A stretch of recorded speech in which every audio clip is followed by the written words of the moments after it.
दोस्तों, target with PS Parihar channel में आपका स्वागत है। सुबह की इस वीडियो में ऐसी सूचनाएं होती हैं जो विभिन्न समाचार पत्रों पर छाई हुई होती हैं और विद्यार्थियों के लिए आवश्यक होती हैं। तो आइए शुरू करते हैं और देख लेते हैं कि आज के समाचार पत्रों में विद्यार्थी जीवन से संबंधित कौन कौन सी सूचना है। आगे बढ़ने से पहले एक सूचना उन विद्यार्थियों के लिए है जो विद्यार्थी पीसीएस की तैयारी कर रहे हैं, जो विद्यार्थी आरओ की तैयारी कर रहे हैं और जो विद्यार्थी खंड शिक्षा अधिकारी की तैयारी कर रहे हैं। वे सभी अभ्यर्थी समीक्षा दृष्टि इस प्लेटफॉर्म पर जाकर के अपनी तैयारी कर सकते हैं। यहाँ पर जो पूर्व चयनित छात्र हैं और जो अनुभवी टीचर हैं उनकी एक टीम है।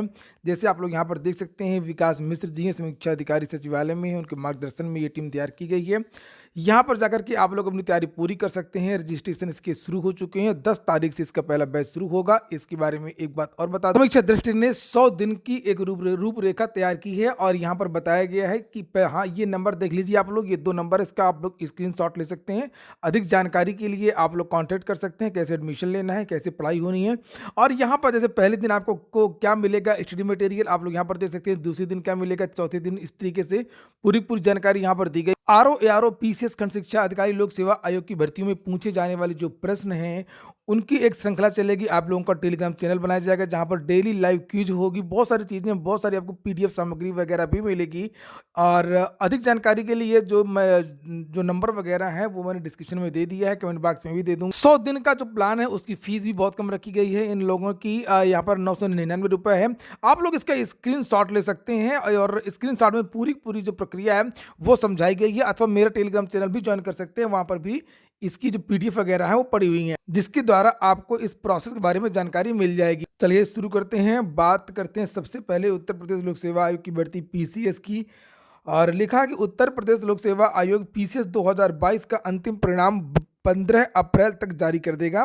यूपीपीएससी इसको लेकर के पूरी तैयारी में जुटा है ताकि संघ लोक सेवा आयोग की सिविल सेवा परीक्षा आईएएस 2022 के अंतिम परिणाम से पहले पीसीएस 2022 का परिणाम घोषित कर दिया जाए। पीसीएस 2022 की मुख्य परीक्षा 27 सितंबर से लेकर के 1 अक्टूबर के बीच में हुई थी, जबकि आईएएस की मुख्य परीक्षा 25 सितंबर को हुई थी। हालांकि पीसीएस और आईएएस दोनों की मुख्य परीक्षाओं का परिणाम अभी तक जारी नहीं हुआ है। ऐसे में उम्मीद की जा रही है कि यूपीपीएससी जल्दी ही मुख्य परीक्षा का परिणाम जारी करके साक्षात्कार की तिथियां घोषित कर देगी। वहीं पर पीसीएस 2023 के विज्ञापन को लेकर के भी तैयारियां तेज चल रही हैं। 93 पदों का अधिकाचन मिल चुका है। और आरओ के परिणाम को लेकर के समाचार पत्रों के माध्यम से तो कोई जानकारी नहीं दी गई है। और जब पूछा जा रहा प्रत्यक्ष रूप से तो यही कहा जा रहा है कि कमेटी ने अभी तक अपनी रिपोर्ट नहीं प्रस्तुत की है। चूंकि टाइपिंग के खिलाफ कुछ लोग चले गए थे कोर्ट ने कहा था कि इन विद्यार्थियों की समस्याओं का निराकरण किया जाए और उसके लिए एक कमेटी बनाई गई थी उत्तर प्रदेश लोक सेवा आयोग के द्वारा। हालांकि दोबारा टाइपिंग की कोई चांसेस नहीं है और ना ही इस तरीके की जो है कोई जानकारी निकल करके आ रहा है। Allahabad degree college assistant professor भर्ती के 132 पदों के लिए 5000 आवेदन आए हैं। यूपी बोर्ड 16 से 20 के बीच में होगी प्री बोर्ड परीक्षा। इसका पूरा शेड्यूल जारी कर दिया गया। अगली सूचना टीजीटी और पीजीटी को लेकर के। शिक्षक भर्ती में पद बढ़ाने को अनशन जारी है। सहायता प्राप्त माध्यमिक विद्यालयों में प्रशिक्षित स्नातक शिक्षक यानी कि टीजीटी और प्रवक्ता पीजीटी 2022 में पदों की संख्या को बढ़ाने को लेकर के उत्तर प्रदेश माध्यमिक शिक्षा सेवा चयन बोर्ड के बाहर छात्रों का अनशन शुक्रवार को भी जारी रहा। इसके बारे में मैंने कल भी आप लोगों को जानकारी दी थी और यहाँ पर लिखा हुआ है कि जहां पर एक तरफ प्रतियोगी छात्र मोर्चा के जो छात्र हैं वो धरना प्रदर्शन कर रहे हैं, वहीं पर दूसरी ओर प्रतियोगी छात्र प्रतिनिधि मंडल के सदस्य शीतला प्रसाद ओझा शुक्रवार को लगातार दूसरे दिन भी अनशन पर बैठे रहे। तो धरना प्रदर्शन चयन बोर्ड के दोनों गेट पर, जो साक्षात्कार वाला बोर्ड है, जो गेट है उधर से भी और जो गेट नंबर 1 है उधर से भी, चारों तरफ विद्यार्थी इसमें बैठे हुए हैं। विद्यार्थियों की केवल एक ही मांग है कि चयन बोर्ड में जो विज्ञापन जारी हुआ था 2022 का, उसमें पदों में वृद्धि की जाए। और इस समय बहुत सारे हजारों पद रिक्त हैं माध्यमिक में और परीक्षा की तिथियों के बारे में स्पष्ट किया जाए, उसकी घोषणा की जाए। नंबर 1 पर सीटों में वृद्धि कराने के लिए माध्यमिक शिक्षा सेवा चयन बोर्ड का पोर्टल खोलवाने के लिए सन 2022 में पदों 22,000 जो उत्तर प्रदेश के अवैतनिक तदर्थ शिक्षक हैं उनके पदों को शामिल करने के लिए 22 के विज्ञापन में यह क्रमिक अनशन का सिलसिला जारी है। बेरोजगारों से मैं अपील करना चाहता हूँ, साथ में आएंगे तभी कुछ हो पाएगा। अन्यथा हम अकेले भाई, मेरे भाई, मैं कितना लड़ूंगा। तो ये धरना प्रदर्शन आज भी चलेगा और लगातार चलता रहेगा जब तक पोर्टल नहीं खुलेगा। अगली सूचना उत्तर प्रदेश अधीनस्थ सेवा चयन आयोग की है। यूपी SSSC के बारे में कहा जाता है कि वहां पर बहुत सारी जो भर्तियां हैं वो लंबित हैं और वहां के अधिकारी कुछ काम ही नहीं करते हैं। बहुत सारे जो विद्यार्थी हैं जेई जूनियर इंजीनियर के, वो विद्यार्थी इको गार्डन में धरना प्रदर्शन कर रहे हैं और उसी के संबंध में कल समाजवादी पार्टी ने भी यूपी SSSC की जो लंबित भर्तियां हैं उसको लेकर के घेरा है। और अच्छी बात है कि जो छात्रों के मुद्दे हैं वो उठाए गए हैं विपक्ष के द्वारा।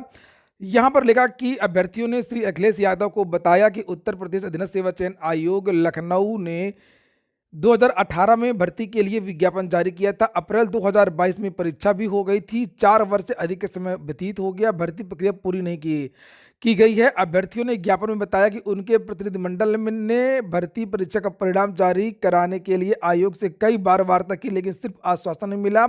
अभ्यर्थी निराश होकर के 26 नवंबर 2022 से इको गार्डन में लगातार सत्याग्रह पर बैठे हुए हैं। अभ्यर्थियों ने श्री अखिलेश यादव से भर्ती प्रक्रिया पूरी कराने में मदद मांगते हुए सरकार के उदासीन रवैये से नौजवानों में निराशा है। ज्ञापन में बताया गया कि अभ्यर्थियों ने बताया कि उत्तर प्रदेश अधीनस्थ सेवा चयन आयोग में 6 भर्तियां लंबित हैं।